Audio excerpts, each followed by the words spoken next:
Bem-vindos ao Inside Duality, o videocast onde mergulhamos no universo da transformação de casas. Aqui exploramos projetos inovadores, partilhamos insights valiosos sobre design, decoração, inovação e tecnologia.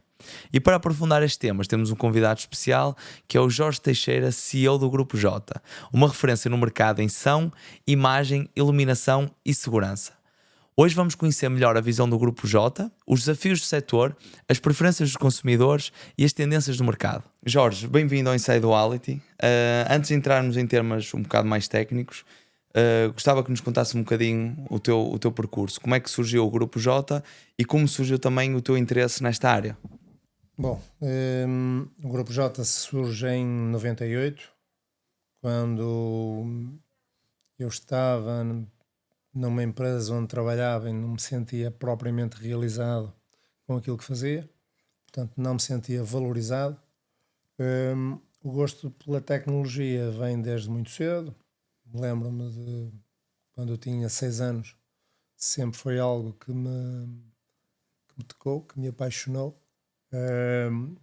A música em si sempre fez parte da minha vida, daí o facto de nós termos uma área de negócio que está ligada à área dos audiovisuais.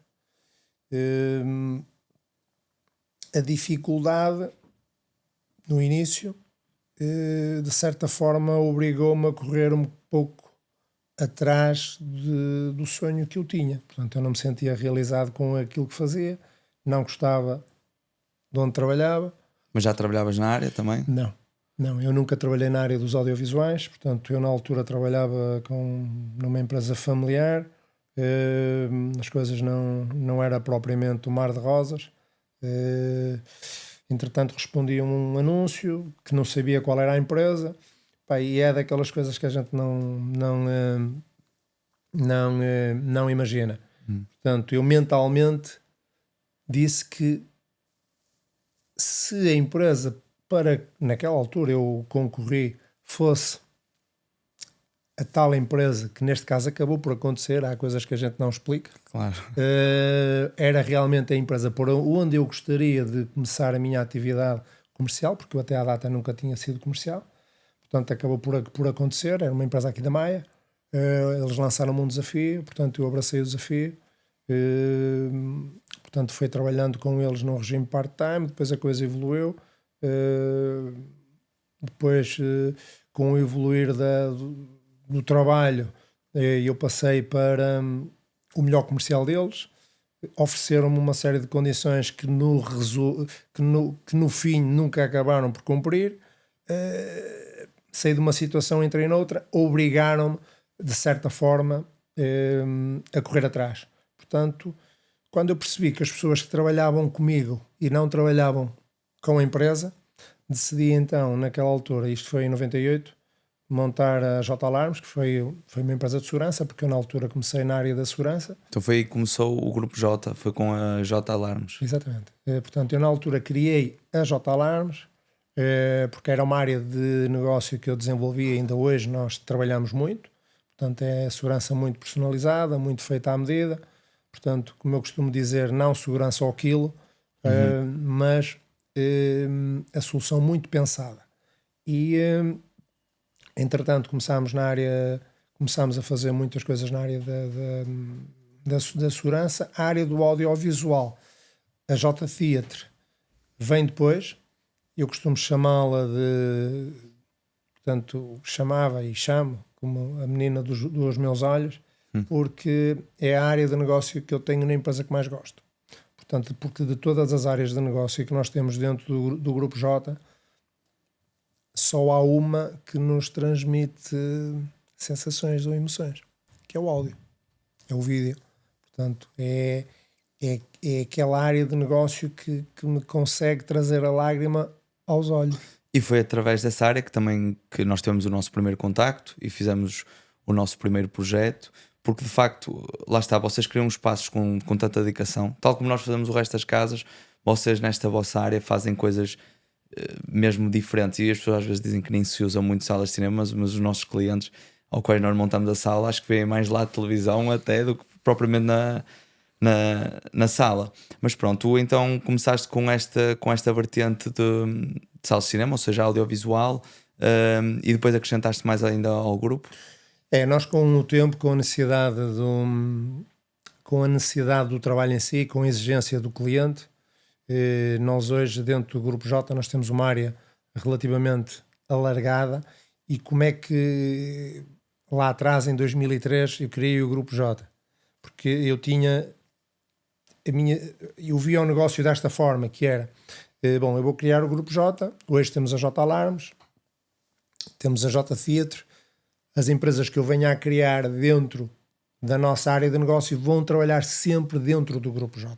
Portanto, a área de negócio vai se desenvolver sempre aqui. Hoje, à data de hoje, nós aparecemos única e exclusivamente como Grupo J em si, portanto, onde todas as áreas de negócios estão lá, desde as instalações elétricas, desde os projetos de automação, a domótica, a área dos audiovisuais, a concepção das salas de cinema, os sistemas de segurança, as redes estruturadas, nas energias renováveis, nós estamos nos painéis, nos fotovoltaicos, nos carregadores para carros elétricos. Portanto, nós hoje, inclusive na parte da iluminação, a iluminação é pensada.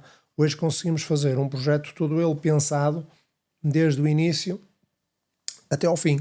Portanto, hoje conseguimos fazer um projeto, uma coisa mais pequena, algo mais elaborado ou algo mais pensado, sendo ele parcial ou total. Sim. Neste caso, por exemplo, a parte da elétrica, tu acrescentaste um pouco mais à frente, porque sentias necessidade, ou sentias dificuldade no mercado em encontrar boas equipas de eletricistas?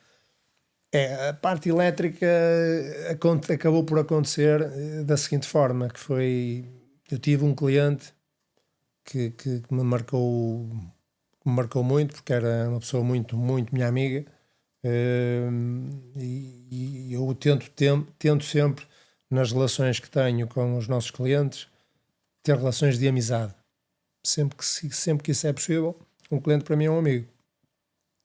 E lembro-me na altura que ele disse-me assim: Jorge, eu quero fazer obra convosco, mas vocês têm que fazer a parte elétrica. E nós não fazemos a parte elétrica. E de certa forma obrigou-me, entre aspas, não é, a dar o passo seguinte e executar as instalações elétricas e o restante de toda a empreitada. Porque no passado havia muitas obras que nós não fazíamos, porque pronto, o cliente queria ter uma empresa só, queria o eletricista, porque o eletricista dizia que fazia e que acontecia, mas que no facto acaba por não acontecer. Porque nós hoje nós temos eletricistas, temos técnicos de informática, temos técnicos de eletrónica, temos pessoas ligadas à área do áudio e ninguém faz a mesma coisa. Pois não. Cada um é especialista na sua área cada um é e especialista na o sua Grupo área. J tem muitas pessoas a trabalhar e eu, pelo que eu senti, muitas pessoas especializadas, ou seja, toda a gente é profissional e dedicada a uma área, porque aquele mito que o eletricista faz do moto, que o eletricista faz chão, faz imagem, não faz, isso não existe. Isso é errado e é mentira, e quem disser que o faz não está a ser correto, porque isto é como uma banda, não é? Nós não somos, isto é como um músico. Não há o músico que toca todos os instrumentos. Isto é como uma equipa de futebol. Claro. Há o fulano que marca o golo, há o fulano que defende. Portanto, e numa empresa as coisas têm que funcionar assim. E nós aqui funcionamos assim. Temos pessoal que está na primeira fase da obra, pessoal que está no meio da obra e pessoal que está no fim da obra. Sim. Porque nem todos temos a mesma sensibilidade. Se me perguntares se eu sei tocar viola, eu não sei tocar viola. Eu gostava de saber tocar viola. Claro. Mas demora tanto tempo, não é uma área que particularmente, nem é uma coisa que eu tenha tempo ou paciência para querer aprender. Até gostava, mas pronto, não nascemos todos para fazer a mesma coisa, não é? Mas pronto, o Grupo J então tem aos meus olhos teve um trajeto de muito sucesso e crescimento, e acho que ainda agora vocês têm muito mais por onde crescer e evoluir, e assim será. Mas também nem tudo deve ter sido fácil, como é óbvio. Na história de todas as empresas há momentos difíceis. Tu tens algum momento, alguma altura desta tua jornada que tu achaste que foi mais desafiante enquanto empresário? Temos alguns episódios, quer ser, nem tudo é mar de rosas, não é? Porque no negócio, e pronto, já passamos por algumas crises. No negócio tivemos uma série de clientes para quem nós fizemos uma série de trabalhos e que no final os compromissos não foram cumpridos. Que é algo que até acaba por ser um bocado banal em Portugal, que é uma coisa que para mim é incompreensível e que muita gente, nomeadamente tu, sofreste disso e que é difícil às vezes segurar-te nessas alturas. Às vezes são umas pancadas. Às vezes tu, de onde menos esperas, portanto acabas por ter alguns dissabores. Hoje, cada vez mais, acho que as empresas têm que se proteger, temos de criar regras, ter algumas regras. E nesta semana explicava isso a um cliente, que nós estamos a fazer um projeto para um condomínio e entretanto convidaram-me para uma reunião e nessa reunião levaram-me a um espaço que eu já lá tinha estado com esse cliente, já lhe tinha apresentado uma solução, e quando me apercebi que ia um espaço que eu já tinha ido e que não foi propriamente a melhor experiência que eu tive, não é? Porque apresentei a solução, o cliente validou, dei-lhe as condições, mas ele achava que queria pagar quando queria e quando lhe apetecia. Eu disse-lhe, não, nós aqui temos regras. É preciso fazer estes mecanismos de defesa e não é desconfiar de ninguém, mas é necessário, acho que às vezes para ambas as partes, porque há mesmo subempreiteiros de empresas como as nossas que não cumprem também com os clientes. Ou seja, é um mecanismo para proteger os dois lados. O cliente que me paga, para mim, é um cliente que pode exigir aquilo que entender, porque tem toda a legitimidade para o fazer. Claro. Agora, portanto, eu acho que esse que é talvez um dos maiores problemas que as empresas passaram e continuam a passar. E está associado também a estes momentos difíceis que tu passaste. Podes dizer que foi muito por aí, até mais do que se calhar as próprias crises? As próprias crises de trabalho, felizmente nunca tivemos falta de trabalho. Sim. Graças a Deus. Vocês também trabalham num segmento bom, isso também ajuda. Nós nas crises sempre subimos. Boa. Que é as crises neste caso, o mercado, que embora o mercado nesta altura não está a atravessar uma crise, atravessa uma crise, mas tem outro motivo. Mas eu lembro-me que, por exemplo, eu sendo de Braga, conheço Braga, não é? Com uma palma das minhas mãos, e na última crise lá atrás eu lembro que Braga tinha 3 gruas na cidade. Pois. Portanto, hoje tu tens 3 gruas numa rua.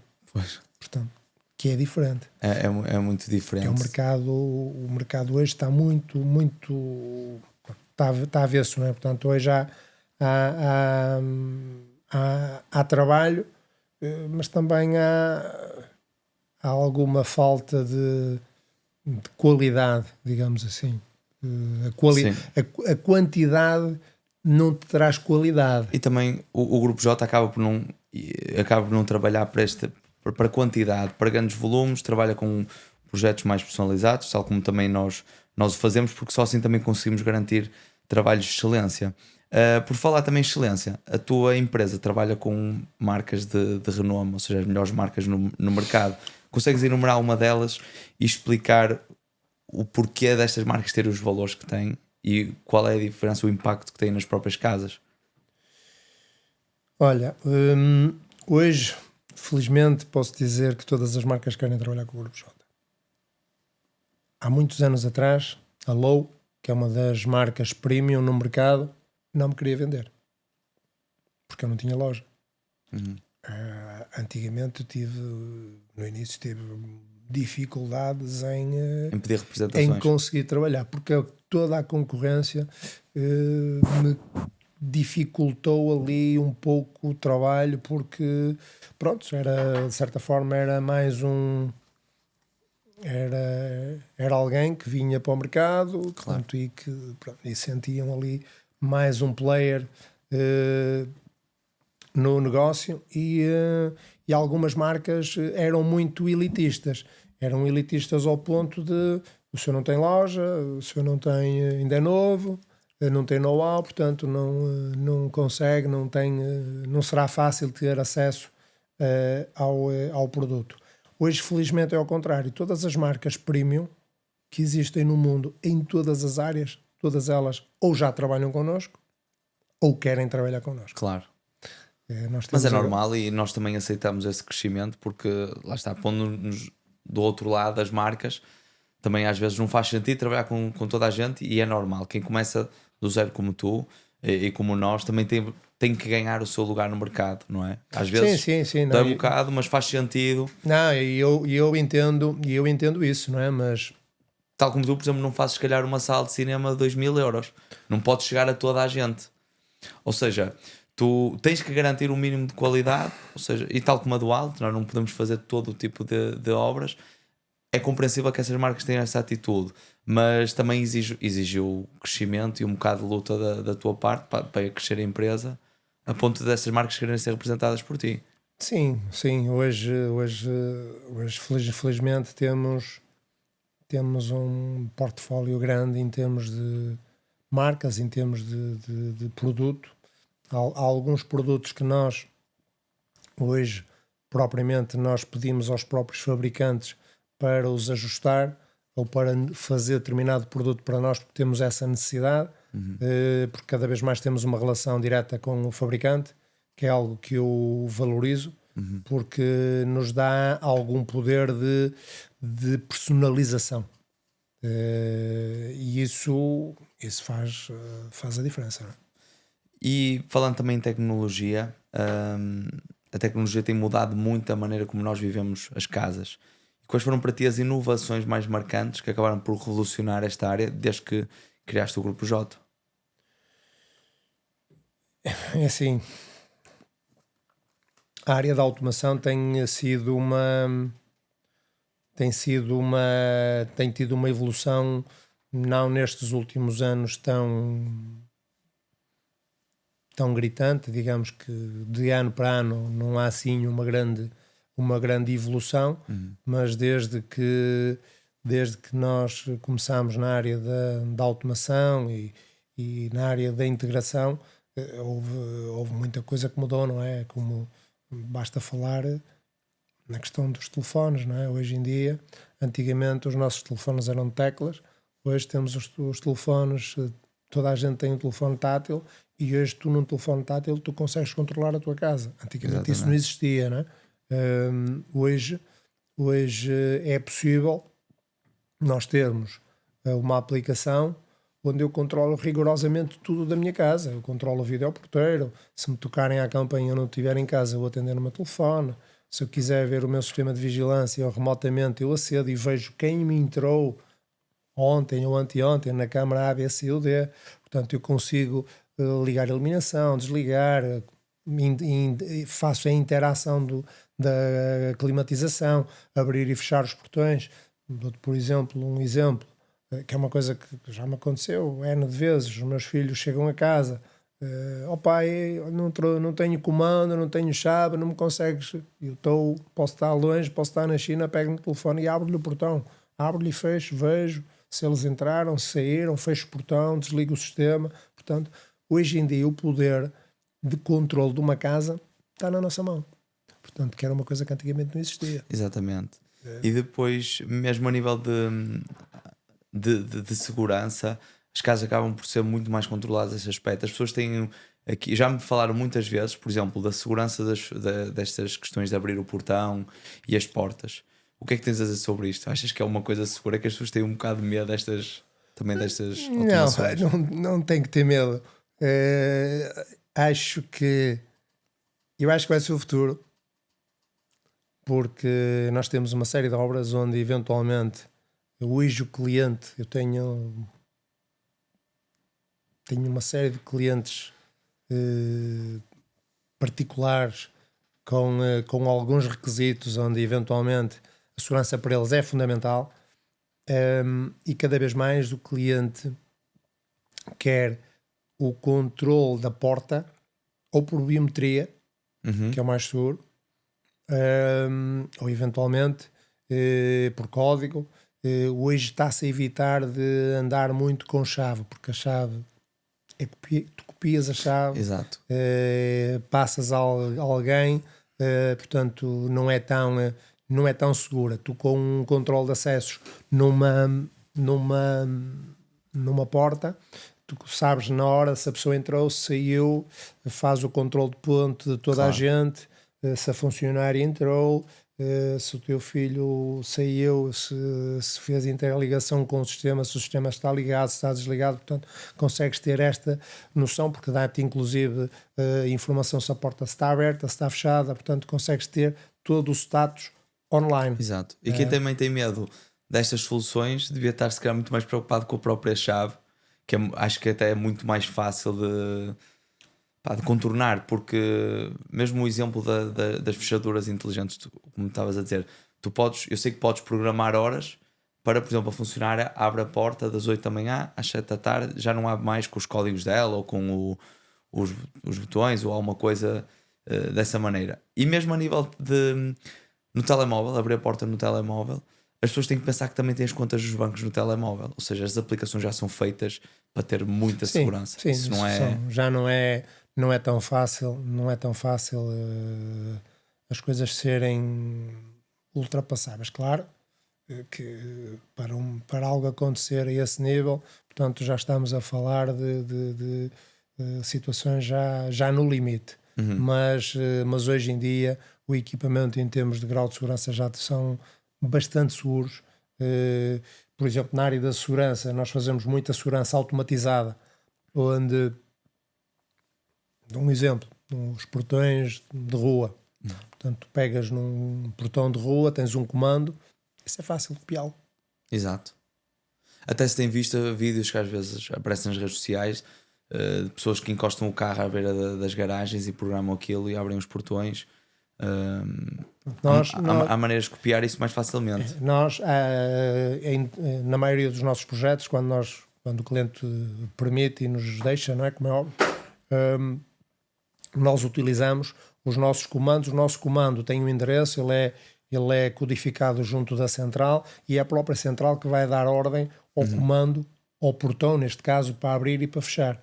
Portanto, não funciona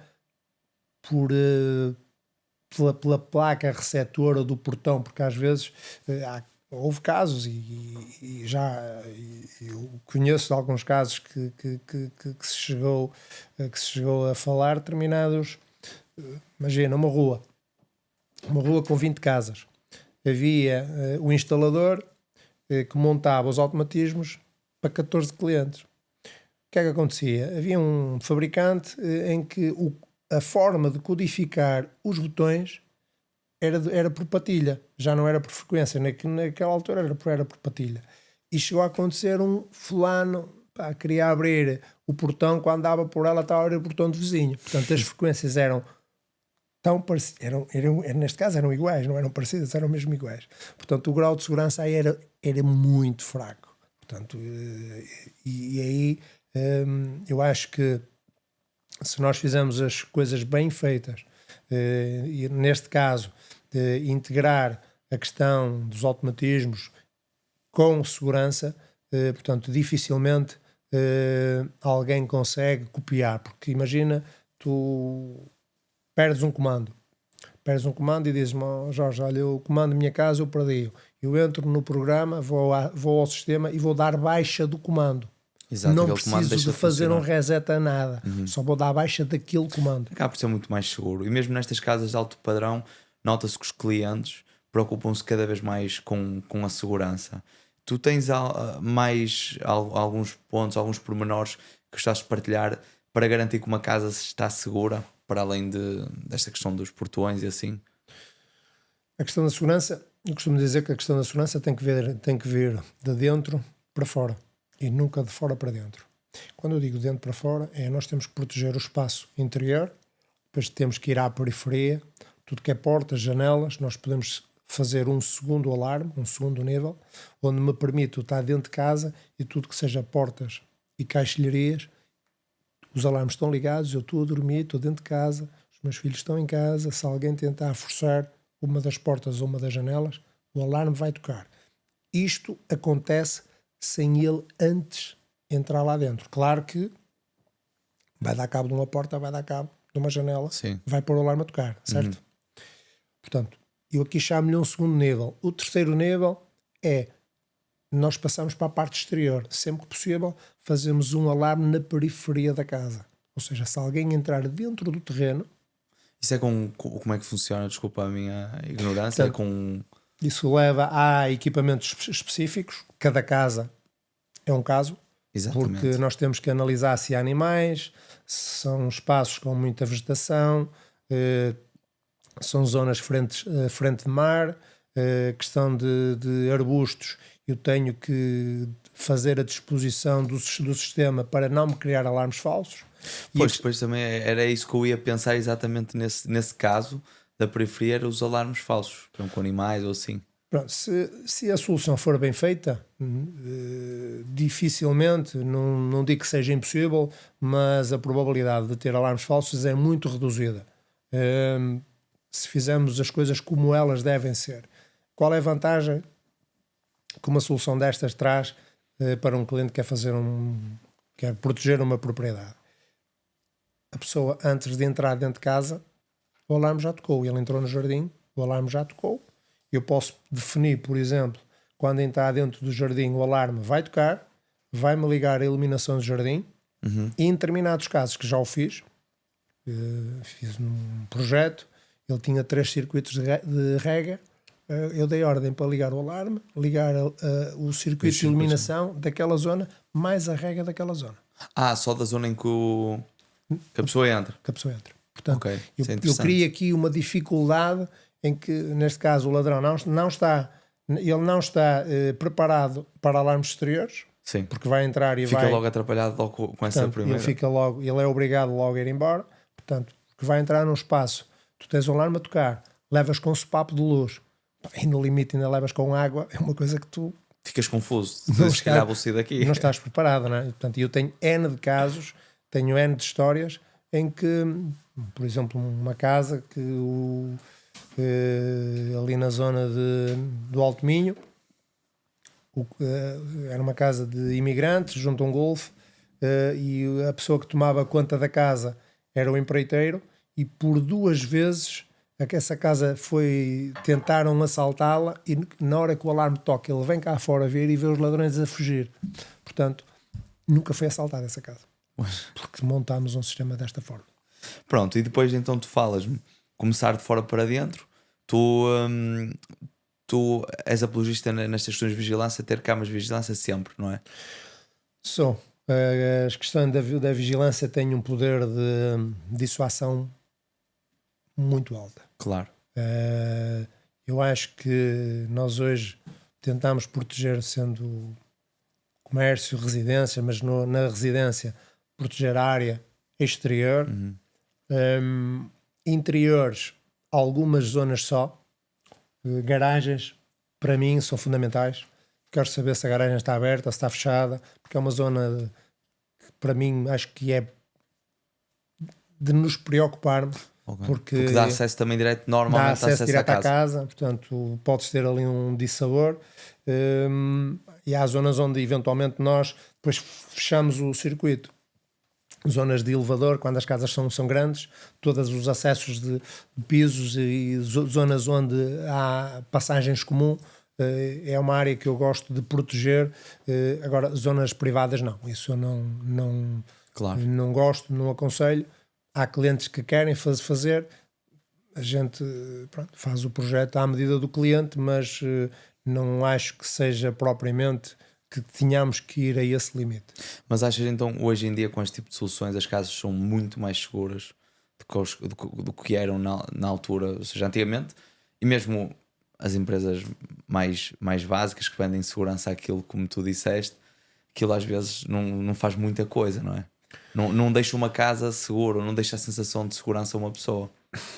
Não, porque hoje em dia é assim, o mercado da segurança, ou tens um mercado, ou tens as empresas que querem fazer contratos, não é?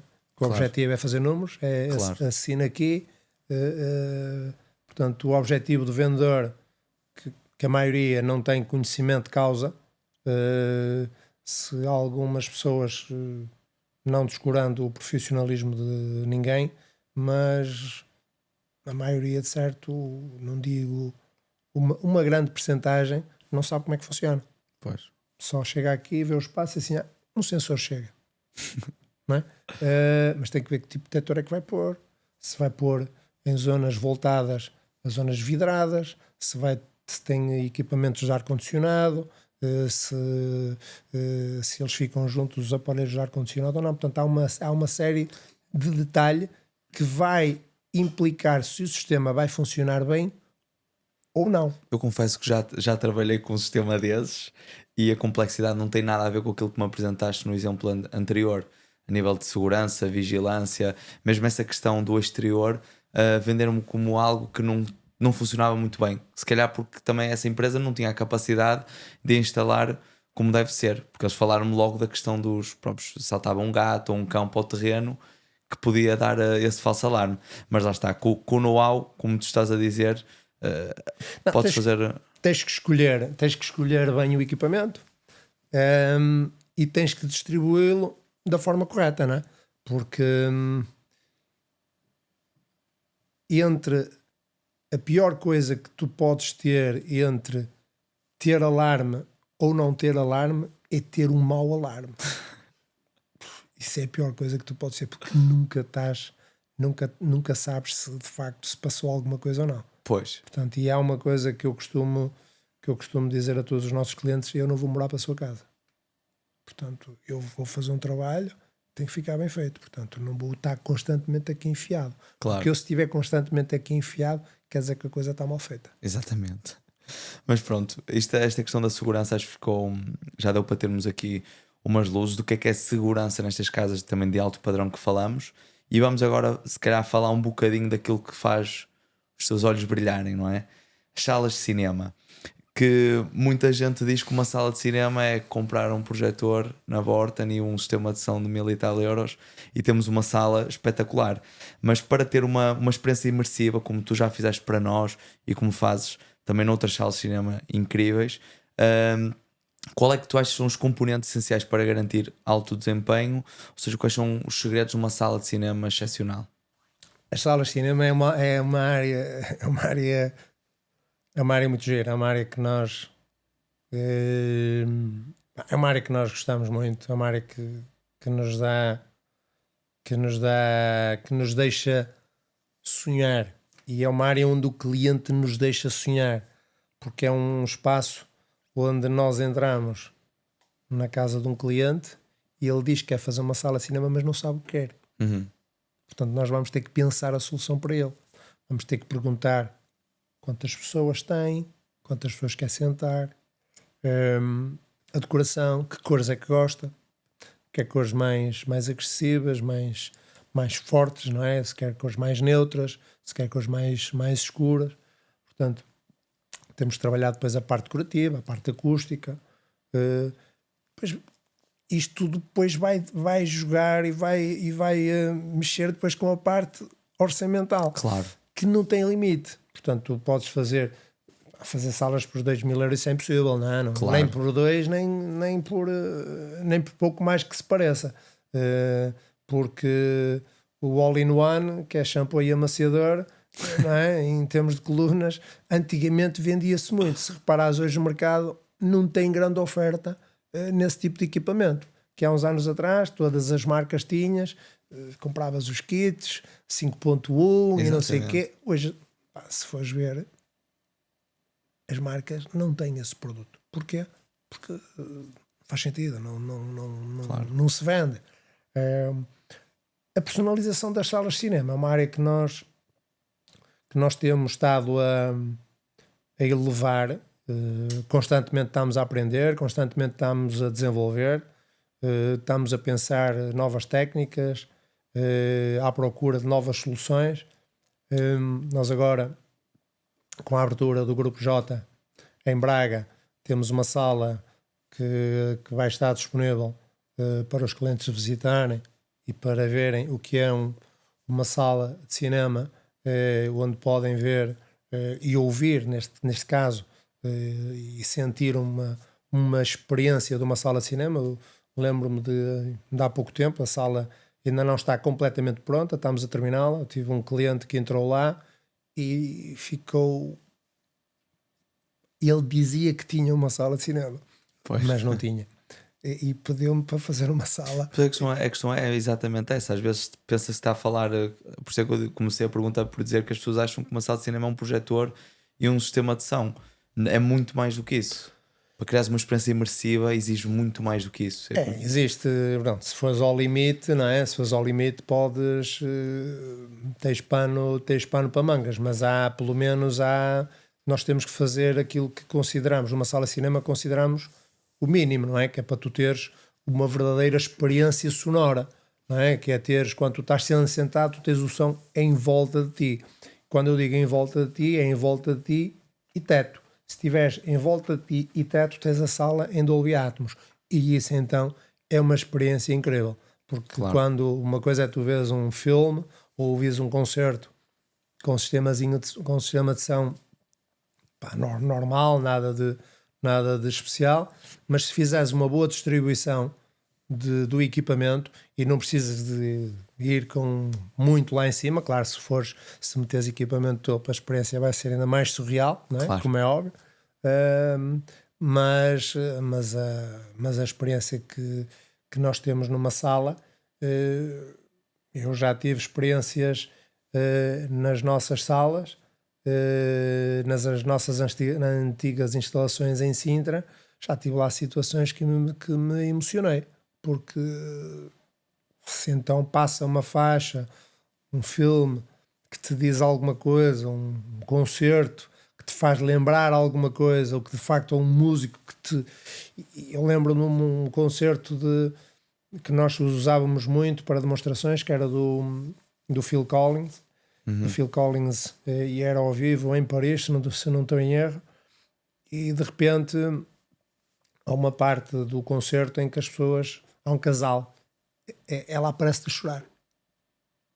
Está um casal, eles estão abraçados, ela aparece a chorar, e a primeira vez que eu vi aquele concerto eu chorei, porque não me segurei. Eu consigo perceber essa emoção que tu transmites. Na sala de cinema que tu nos fizeste, eu tive a oportunidade de estar lá sozinho e também meti músicas que me agradam, e de facto aquilo arrepia a sensação que tu tens, porque sentes que o som está dentro de ti. Não sei, não tem nada a ver com comprares uma coluna, por muito boa que seja, e encostares a um canto de uma divisão. Sim. Uma experiência super imersiva. E depois o que também tu dizes, para além de toda esta componente técnica, aliar a parte do design, do bom gosto, com a acústica e tudo, faz mesmo com que estas divisões sejam mágicas. Eu tinha a ideia que as salas de cinema eram divisões que não se usavam muito. O feedback dos nossos clientes é que se calhar é a divisão favorita deles da casa, porque passam lá muitos momentos. Essa ficou muito giro. Ficou incrível. E devemos fazer muitas mais. Pronto, outra coisa que eu gostava de te perguntar, porque tu fazes de facto projetos incríveis, é se há algum projeto de referência que tu achas que tenha sido ou desafiante ou inovador, algum que tu digas, pá, este marcou-me.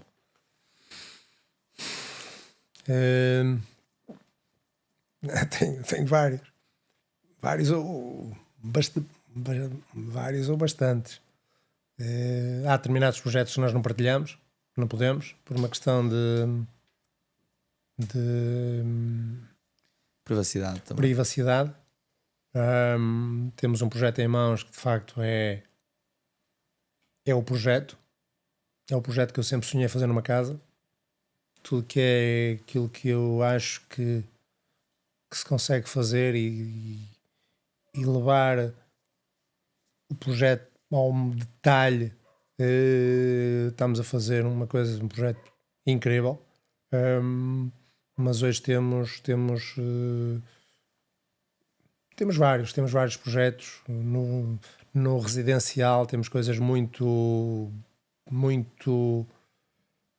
interessantes, coisas às vezes são pequenas mas são grandes. E estamos agora, para a semana vamos fazer uma sala de cinema na Suíça, uma sala incrível, de raiz. Nós temos trabalhos espalhados aí por alguns países. Neste caso já temos trabalhos feitos, são 14 países no mundo, se não estou em erro. Mas cada projeto é um projeto, é um desafio, porque é algo que nós pensamos para o cliente, fazemos à medida do cliente. O cliente deu-nos a liberdade de nós pensarmos, nós idealizarmos e ele só validou. Eu lembro-me eu tenho casos de determinados projetos que nós fazemos 1, 2, 3, o cliente valida o quarto projeto. Eu tenho clientes que validam logo ao primeiro projeto. Mas temos coisas muito interessantes e como são projetos também distintos no privado, claro que o cliente não gosta, não quer que a gente pegue. Às vezes eu tenho clientes que me perguntam: não tenho um trabalho, uma obra, gostava de ver uma sala. E geralmente as pessoas não gostam de levar que a malta leve clientes lá para mostrar, por uma questão de privacidade. Daí o facto de nós estarmos a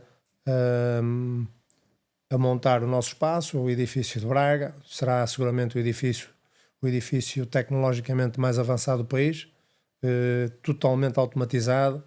Vai ser um edifício muito bonito, e vamos ter um showroom onde temos realmente tudo aquilo que o Grupo J tem e faz, está lá a funcionar.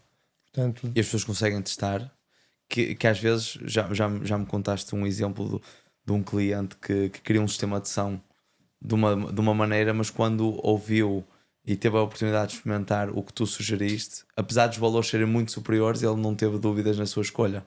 E às vezes é importante o cliente também sentir o porquê de tu estás a sugerir uma coisa ou outra solução ainda às vezes um bocado mais cara, mas sentindo no sítio faz toda a diferença. Sim, há uma coisa que nós há uma coisa que para mim para mim e para nós, para toda a equipa, que é fundamental. Nós não repetimos projetos, certo? Não fazemos uma sala de cinema igual para ninguém. Eu tenho uma sala de cinema muito bonita que fiz aqui para um treinador de futebol, muito conceituado, e fiz também para um jogador, também jogou numa equipa da Primeira Liga, e na altura pediram-me, queriam uma sala muito parecida. Eu disse: não vamos dar aqui o toque. Sim. Porque cada projeto é um projeto, os espaços são diferentes. Cada pessoa é uma pessoa, não é? Cada pessoa é uma pessoa, e mesmo para nós, não há uma coisa que a gente não gosta, é de fazer o copy-paste, quer dizer, é um bocado, não te dá gozo, não é? Porque e de certa forma não te traz exclusividade. Se fores visitar todas as nossas obras, todas as nossas instalações, não vês uma igual. Todas são diferentes. É esse também o conceito de exclusividade e personalização que vocês vendem, que acaba por ser a diferença. Sim, eu costumo dizer que nós somos arquitetos na área dos audiovisuais, na área da automação. É isso que nós fazemos todos os dias. Eu trabalho nisto todos os dias. Eu tenho pessoal a programar todos os dias. Eu tenho pessoal a desenhar todos os dias. Todos os nossos projetos são preparados dentro da obra, vai para o cliente analisa, valida. Tudo é pensado. Pronto, e também o facto de nós também querermos fazer as coisas o mais organizadas e possíveis e que não falhe nada, né? Portanto tem que ser por aí, e para que também não haja dúvidas, não é? Nós temos o edifício de Braga e temos o edifício de Cascais, que também está a ficar pronto. São 2 espaços onde a malta, os clientes podem visitar. Aliás, são 2 espaços onde nós vamos tentar incutir um conceito muito, muito próprio, que é, nós vamos convidar as pessoas a fazer um tour, todos os nossos espaços. O cliente, quando quiser fazer uma demonstração, quando quiser que a gente faça uma demonstração, faz uma marcação privada, faz uma private demo, E vai marcar uma hora connosco e nós vamos fazer um tour, seja no edifício de Braga, no edifício de Cascais. Portanto, ele vai percorrer o edifício todo, vai ver todas as soluções que nós temos, desde as colunas invisíveis, os televisores ocultos, visitar a sala de cinema, ouvir o som no jardim, a iluminação que temos cá fora. O edifício de Cascais vai ter um cinema cá fora. É o único espaço que temos um cinema completamente outdoor, com um televisor de exterior, um televisor que sai do chão. Portanto, vai ser um edifício a nível de tecnologia incrível. Portanto, criámos ali um conceito, o edifício de Cascais, nós chamamos-lhe Grupo J Home Concept, que é conceito casa. Que acaba por ser também lá está, uma moradia, como tu já mostraste, e o cliente aí sim ainda vai ter uma experiência mais imersiva. Estamos a falar das salas de cinema e eu acho que há uma pergunta que acho que vai ser uma curiosidade de toda a gente: quanto pode custar uma sala de cinema, garantindo nos valores mínimos, não é? Claro que, como já disseste, os valores pode-se gastar 200 mil euros numa sala de cinema. Mas qual era podes gastar muito mais. Podes gastar ainda mais. Qual é o valor que tu achas para conseguirmos trabalhar? Qual é o valor que tu achas que uma sala de cinema exige para ter aquilo que tu achas que é som, imagem, mesmo a questão da estética, da acústica? Qual é o valor mínimo que tu achas que dá para trabalhar numa sala de cinema? Isso não é uma pergunta, não é uma resposta fácil de te dizer, porque os valores primeiro vai depender do espaço. Claro. Vai depender quantas cadeiras é que tu vais pôr. E a gente nunca sabe. Depois há salas de cinema onde nós podemos trabalhar com sofás, com chaises longs, ou num sofá como nós fizemos. Exatamente. Com a tua, não é? E as cadeiras marcam logo o preço. Exatamente. Tem logo um peso, porque quanto mais cadeiras ou mais sofás tu puseres, mais o preço vai oscilar. Depois também a sala de cinema hoje em dia já estão a entrar nos ecrãs LED. Pois. Já há clientes que já não querem projetores. Claro que o projetor tem uma vantagem à cabeça, que é o preço. Se para fazeres uma sala de cinema com o melhor preço possível, é meteres um projetor e uma tela. E aí consegues ter um bom preço. Porque se vais meter um ecrã LED, o preço vais quadriplicar, quintuplicar, claro. E não tem limite. Para a dimensão que o projetor consegue dar, um ecrã LED fica muito mais caro. Para manter essa qualidade que também estamos a falar. Sim, agora vou-te dar um exemplo. Tu nas salas de cinema, por exemplo, se meteres um ecrã LED, à malta, hoje em dia o cliente que tem poder de compra quer um ecrã LED. Por uma questão de distinção, de exclusividade, claro. Porque um ecrã LED tu consegues, inclusive, sendo uma sala de cinema ou um espaço misto, eu estou, por exemplo, a fazer um apartamento de frente-mar que leva um ecrã LED que tem uma exposição solar brutal. Pois. O cliente nunca conseguiria fazer aquilo com um projetor. Exatamente. Portanto, com um ecrã LED tu consegues ter sempre brilho. Portanto, mesmo exatamente. Com toda a luz que tu possas querer, mesmo numa sala de cinema, tu metes um ecrã LED, tu podes ligar toda a iluminação, tu consegues ver. Tens uma sala de cinema, ligas a iluminação, se a iluminação estiver incidida diretamente no ecrã, a imagem vai desmaiar e perde brilho. Exatamente. Portanto, deixa de ter neste caso, deixa de ter contraste, deixa de ter vida, digamos assim. Por isso, eu relativamente à questão das salas de cinema, sou sempre reticente, porque nunca tenho um valor definido, porque cada sala não há um preço definido. Tu podes ter uma sala de cinema, por exemplo, eu já fiz uma por talvez tenha sido mas das salas, já fiz salas pequenas, salas com 9 metros quadrados, 12 metros quadrados, 15 metros quadrados, já fiz salas com 60 metros quadrados. E isso depois tudo varia e tudo oscila. Dar um preço dar um preço de assim dizer, vai custar X, É difícil, porque não lá é está, fácil. Estamos a falar de um fato feito à medida, não é? Agora, se me perguntares se fazes uma sala de cinema por 5 mil euros, não fazes, não é?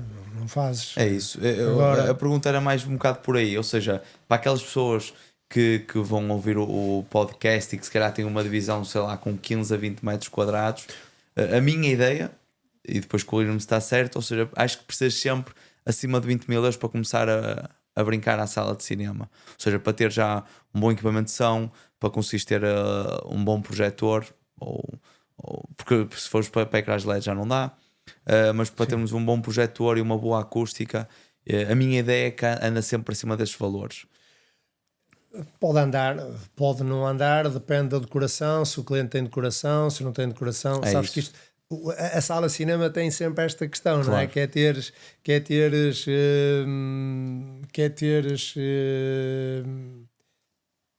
Se vais ter a decoração se é tua, porque estou-me a lembrar agora de uma sala que nós estamos a fazer, estou a fornecer o equipamento, a decoração do cliente, o cliente vai fazer isto em segunda fase, porque uma sala de cinema, tu podes ter um espaço em que o cliente mete um tapete, mete um sofá, trabalha com uma decoração, uns painéis, uns cortinados, faz ali uma coisa giro, portanto, e acaba por, ou então podes ir mais além, não é? Tens de fazer um estrado, tens que alcantifar, tens de trabalhar a acústica do espaço, Exatamente. tetos falsos, podes querer meter uma fibra óptica, que é incrível. Também já mostraste. Podes querer trabalhar com uma iluminação indireta, trabalhar com uma iluminação em RGB, depois podes automatizar tudo no telefone, num comando, controlas tudo, não tens de ter 4 ou 5 comandos, portanto, tudo isto influencia, não é? Não vale a pena a gente dizer assim, olha, isto é como a gente ir comer um arroz de marisco, não é? Vamos a uma marisqueira e a gente pede um arroz de marisco.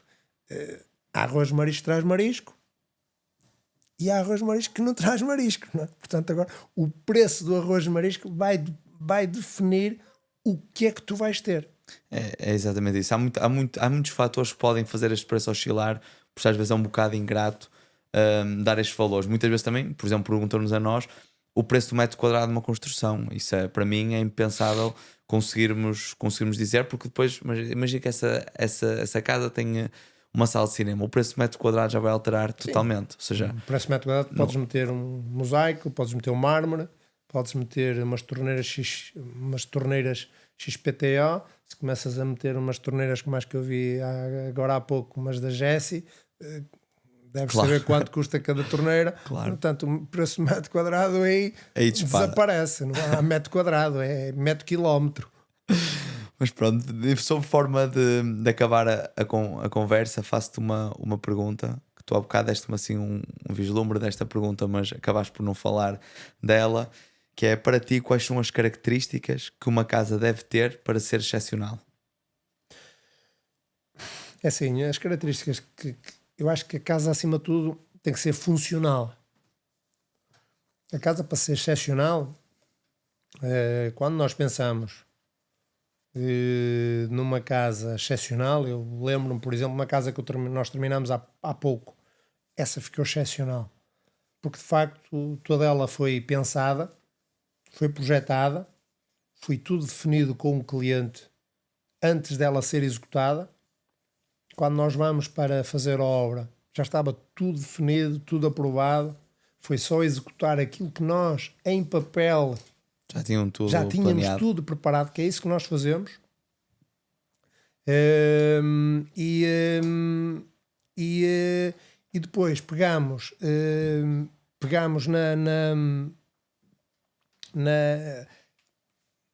na solução, digamos assim, e tentamos otimizá-la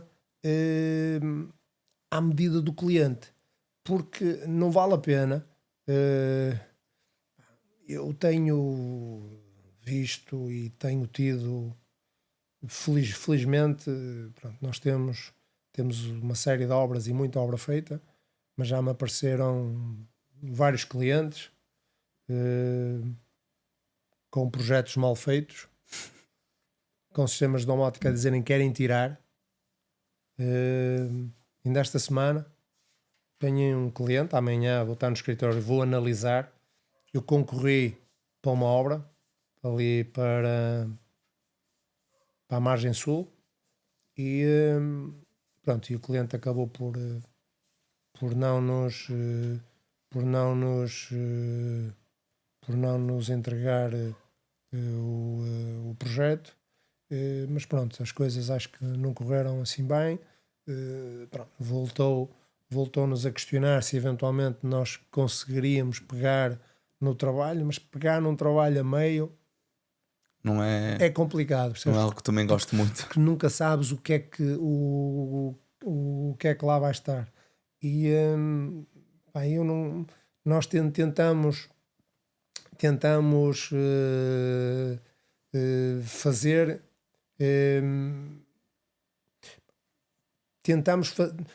tentamos seguir sempre a nossa regra, não é? Temos uma linha, temos as coisas pensadas, há um caminho, não gostamos muito de correr o risco, evitamos trabalhar com equipamentos que não nos deem garantias, portanto é algo que nós fugimos, às vezes recusamos mesmo quando achamos que, porque às vezes há clientes que não, mas eu queria fazer com este produto, com esta marca, se achamos que não é a melhor opção, Claro. informamos, não é? Passamos isso ao cliente, e preferencialmente não fazemos mesmo, porque hoje tens que dar 3 anos de garantia, tens que dar assistência, não é? Portanto, tens de te preocupar, porque para fazeres uma casa, não é? Para fazeres uma casa, tu tens que juntar vários fornecedores, Claro. vários fabricantes, e as coisas em si têm que funcionar. Portanto, se não funcionar, vais ter que corrigir. Portanto, isso é óbvio, não é? E convém ter parceiros que dão garantias. Pronto. E eu costumo dizer a todos os nossos clientes e todos os clientes. Eu tenho clientes, ainda hoje recebi uma cliente no escritório que é a nossa cliente há 22 anos. Eu tenho clientes desde o início. E há uma coisa que nós fazemos. Eu atendo o telefone a toda a gente, de segunda a domingo. Os nossos clientes, se tiveram um problema, com uma dúvida, querem ligar com alguém, tem sempre o técnico, o telefone do contacto do técnico A, B, C ou D, portanto nunca ficam na mão. Nós não somos uma empresa que trabalha de segunda a sexta. Eu trabalho de segunda a sábado, desde os meus 14 anos.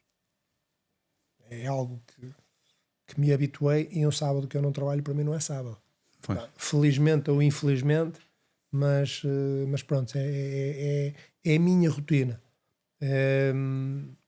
Com isto, pronto, não quer dizer que em todos os projetos que a gente tenha feito e que faz, não somos perfeitos, não procuramos a perfeição, como é óbvio, não é? Tentamos ser o mais objetivos possíveis, e estamos sempre disponíveis para resolver, para ajudar. Ainda hoje dou-te um exemplo.